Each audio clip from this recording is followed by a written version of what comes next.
Hello and good morning, everybody. Hello, this is Marta McDowell. What are you doing, Marta? Well, I am sitting here next to my new book, Gardening Can Be Murder. Yes, it can. In martial arts, we were taught to learn to love all living things. And so inside this forest that I live in here in Charlotte, North Carolina, it's like everything here is here for a purpose. But you open my eyes into a different side of these plants because you're saying that plants are murderous. How is that possible? Well, plants have evolved to protect themselves in all sorts of unique ways. And so many potent plants are really helpful to us in terms of pharmaceuticals, but in the wrong dosage or with just a wrong plant, they definitely can kill you. Well, I mean, poison ivy is one of those things. It gets up a tree, or any kind of vine gets up there and strangles a tree. And that's one of the things that it's like, okay, I realize that this tree is in possible danger, but the problem is that I'm ruining nature if I go in there and take away something so completely natural. Well, yes, that is true, and it is a native plant. And this time of year, it's actually quite pretty because it gets great fall color. And the birds seem to like the berries because they eat them, and then the seedlings pop up all over my yard. But I do like pull them out with plastic bags when I see them popping up because I do get quite a rash. And despite the care I take, probably a couple times a year, I do end up with a nice blistery rash. Oh my God! It's so funny because it's almost like you just walked through my front yard, and because the thing is that I don't want to take away from a seedling, but the thing is I have holly that's growing out there. I've got cedar that's growing out there that are about 2 or 3 inches tall, and they're just so damn cute. Well, yes, that is true. But they do grow into being really big trees. And it's really hard to have any semblance of a garden in any style, even if you only grow the native plants for your area. If you just let it go and do what it wants, it's going to be a mess. So, gardeners are all about editing, right? And controlling and, nudging something here and pruning back something there. So, it's kind of inevitable. And I will say I do have certain homicidal instincts when I encounter something like a groundhog in my yard. Oh, wow. Wow. See, growing up in Montana and Wyoming, groundhogs, prairie dogs, things like that, those farmers did not like those on their property at all. Yeah, and gardeners, as much as I love wildlife, when it's something with a really big appetite, we have a big deer population in my area, yes. So I have a really big fence because I'd rather they go eat somewhere else.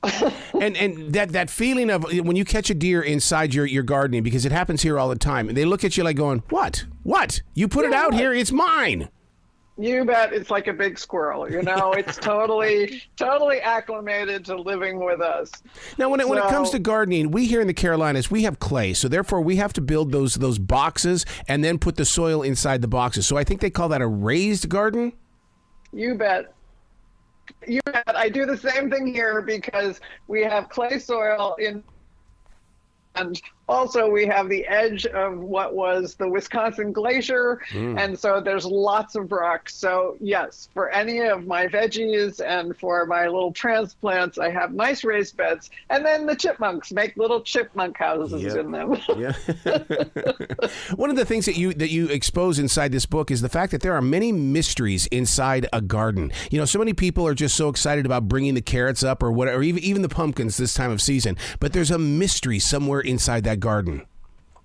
Well, every garden is sun and shade, right? There's that darker side of the garden, and that mysterious, those surprises in the garden, or a kind of woodland garden where you go around the corner. Those are very interesting to walk through and to look at. And certainly murder mystery writers have discovered that as well from way back when. See, and I totally get that, because when you talk about those murder mystery writers and things, I'm going, oh my God, I'm not the only one who can sit here and look into this forest and feel the energy of a story. So I don't ever admit to being the author. They told me the story. I just wrote it down. There you go. And I think a lot of people feel that way. They get inspiration from their gardens. And if they know how to write fiction and they are good at crafting a plot and a cast of interesting characters, often a murder mystery will emerge. So it was really fun to find loads and loads of those. One of the things that I've learned to do is respect the spider as well as the slug. But not everybody loves these bugs, but they need to be a part of this atmosphere, don't they? Yes, absolutely. That's, part of that balance of nature. But, I'm never really happy when the slugs chew holes in the leaves of my hostas. Yeah. Spiders don't really do any harm, although, this time of year when I'm out in the garden, you're often walking through spider webs, but, they haven't bothered me. I'm glad I haven't encountered any poisonous ones. One of the things that we've bumped into a lot lately are people who think that all mushrooms are edible, and that's not so true, is it?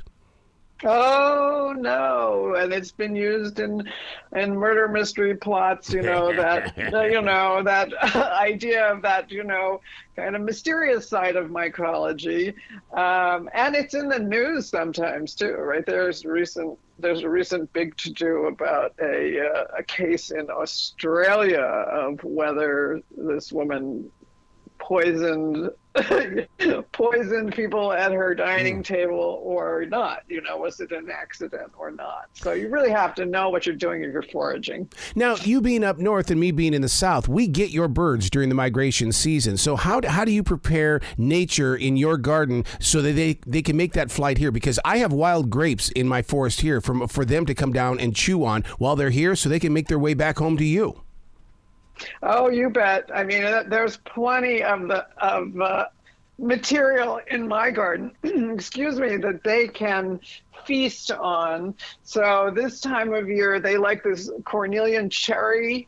It's actually kind of dogwood, even though it's called a cornelian cherry. And it gets very red berries, and I find the leavings of these red berries all over the place. So they're feasting here as well.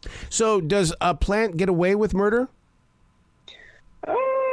Sometimes. Really? Yes, sometimes. So, maybe nowadays when there's better testing, so if you're ill and you go to the hospital and they take blood, they can do all sorts of testing.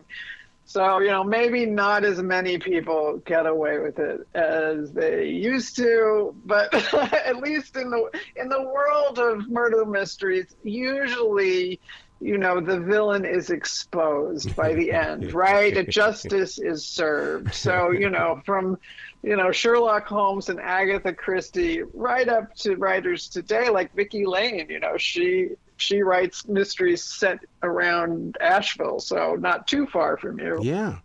Oh my God, you get up there in that area of Asheville, and oh my God, it's unbelievable.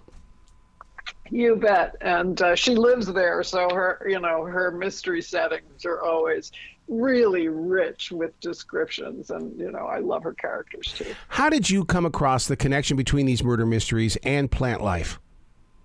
Well, I always read murder mysteries, and I started gardening when I was in my 20s and just loved it. So, really got addicted to gardening too.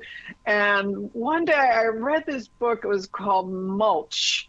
And, well, it's a mystery. It's by a Colorado author named Anne Ripley. And this time of year, people put their leaves. I live in the suburbs, so people bag their leaves sometimes, and they put them out for the town to pick up for the compost area. And in that mystery, which is set in Washington, D.C., body parts are found in one of those bags. So it's a little gruesome, but it's a good story. And I read it probably around 2000, and it struck me that, wow, here's an interesting connection. And I've always been interested in gardeners who are writers. So it led me down this path. I wrote an article way back when for a little garden journal named Hortus. And during this little global pandemic that we had not so long ago, I needed something to work on. And that was a really fun thing to work on while we were, locked down and otherwise. Oh my God, I could talk to you about plants all dang day. Where can people go to find out more about you, your writing, and give you some love? Well, my website is martamcdowell.com. My book is available the usual places online, but please support your local independent bookstore. Yes. No, I'm with you on that because, these local bookstores, the fact that they're still open, we have one over at Park Road Shopping Center that's putting along, but boy, I'll tell you what, they support local art. You bet. And I will tell you, my town has lost its independent bookstore. So if I want to go to my local indie bookstore, it's, probably 20-minute drive round trip. And so, I wish we had a bookstore back. So, wow. Yeah, you got to remember those folks. Absolutely. Please come back to the show anytime in the future. The door is always going to be open for you. Thank you so much for having me. Well, you be brilliant today, okay? Okay, you too.